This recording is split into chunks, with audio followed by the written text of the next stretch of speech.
En mi barrio de Mercedes, un pueblo a 100 kilómetros de la ciudad de Buenos Aires, había un viejo muy viejo y cascarrabias. Era un italiano de ley, fanático hasta los huesos de Boca Juniors. Se llamaba Don Américo Bertotti y fue uno de los muchos inmigrantes italianos que llegaron a la Argentina por culpa de la Segunda Guerra. 1000 veces nos contó su vida en el viejo continente, porque como muchos inmigrantes el buen vino lo tornaba melancólico y el vino malo lo ponía repetitivo. Nos explicó muchas veces que su madre, a la que nunca más volvería a ver, lo metió en un barco y le dijo: «Nunca traiciones tu origen milanés, Américo, y jamás te va a ir mal en la vida». Él tenía 14 años cuando cruzó el Atlántico con esas palabras en el alma y no se las olvidó más. Cuando 2 meses después pisó tierra firme, en Buenos Aires era el año 1943, y lo primero que lo sorprendió de aquella ciudad enorme del sur de América fue el silencio, un silencio demoledor. Era la primera vez en años que no escuchaba el estruendo de las bombas alemanas, ni los gritos de las mujeres, ni el ruido espantoso que hace la barriga cuando la clausura el hambre.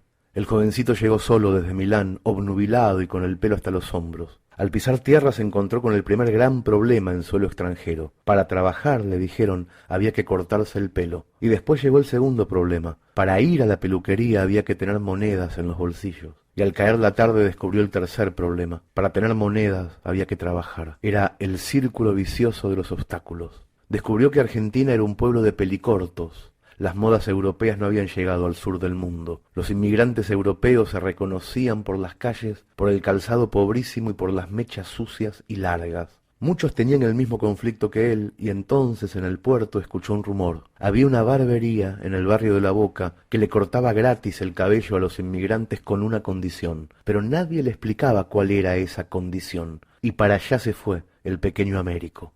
El barbero, que era un criollo de espaldas enormes, lo recibió con una sonrisa y le dijo que lo rapaba gratis si prometía que desde esa tarde y para siempre sería incondicional de un club de fútbol que se llamaba Boca Juniors. El joven Américo, sorprendido por tan buen negocio, juró con solemnidad que siempre sería hincha de Boca. Lo juró como solamente puede jurar un chico hambriento, de verdad, y para toda la vida. Esa tarde Américo salió de la peluquería sin un pelo en la cabeza y con 2 colores nuevos en el corazón, el azul y el amarillo. Después pasaron los años, llegó el peronismo, luego se prohibió el peronismo y aparecieron nuevos gobiernos, algunos muy malos, otros bastante peores. Américo se casó con una buena mujer, tuvo hijos y siempre vivió en mi pueblo, Mercedes, exactamente a 2 casas de la mía, por eso conozco esta historia.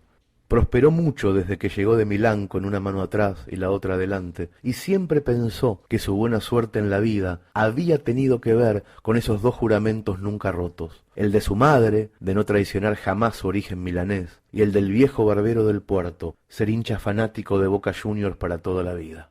Pero Dios a veces es irónico o hijo de puta o quizás solamente le gusta demasiado el fútbol y sus variantes, porque a don Américo lo esperaba en la vejez una broma divina que iba a ocurrir exactamente el domingo 14 de diciembre del año 2003 a las 7:15 de la mañana. Para el resto de nosotros, que también estábamos en el bar del pueblo mirando el televisor, aquel fue solamente un partido de fútbol entre Boca Juniors y el Milán, que jugaban la Copa Intercontinental en Japón. Un partido importantísimo, el mejor equipo de América contra el mejor equipo de Europa, pero en el fondo únicamente un pasatiempo. Para don Américo, sin embargo, era algo más. Para él, pobre viejo, para él aquello no fue un deporte, sino una tortura. Hinchara para quien hinchara, estaría rompiendo uno de sus 2 juramentos.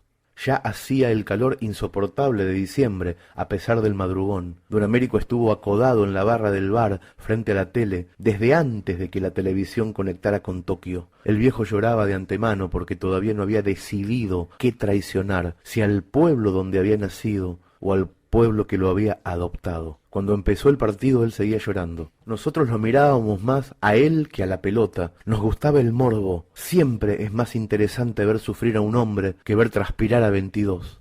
El primer gol fue del Milán. Américo se levantó de la silla y gritó: «¡Vamos, carajo, forza Milano, merda puta!». Después se sentó y siguió llorando a moco tendido. 6 minutos después fue el gol de Boca. Don Américo se levantó y gritó: «¡Vamos, carajo, aguante Boquita, merda puta!». Y se hundió en la barra para otra vez llorar amargamente. Terminó el partido empatado 1-1, como si el destino hubiera querido profundizar la herida de muerte desde el mismísimo punto de los penales. Durante lo que duró el receso antes de la definición, don Américo no dijo una sola palabra, caminaba alrededor de la mesa y bebía despacio su vino barato. Ninguno de nosotros le quiso interrumpir el silencio mortal. Gritó triunfal los penales convertidos y gritó triunfal los penales cerrados. Gritó los goles de Boca y el gol del Milán. Gritó a favor y en contra de sus dos corazones, hasta que llegó el último tiro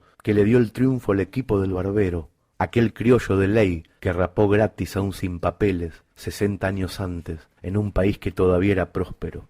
Y entonces don Américo dejó de festejar y también dejó de llorar. Se quedó quieto, nos miró a todos en el bar y nosotros hicimos de cuenta que estábamos interesados en otra cosa. Don Américo tenía los ojos vidriosos, secos de lágrimas. Miraba el aparato empotrado en la pared y después nos miraba a nosotros incrédulo y después otra vez el aparato, como si estuviera viendo por la tele su propio entierro.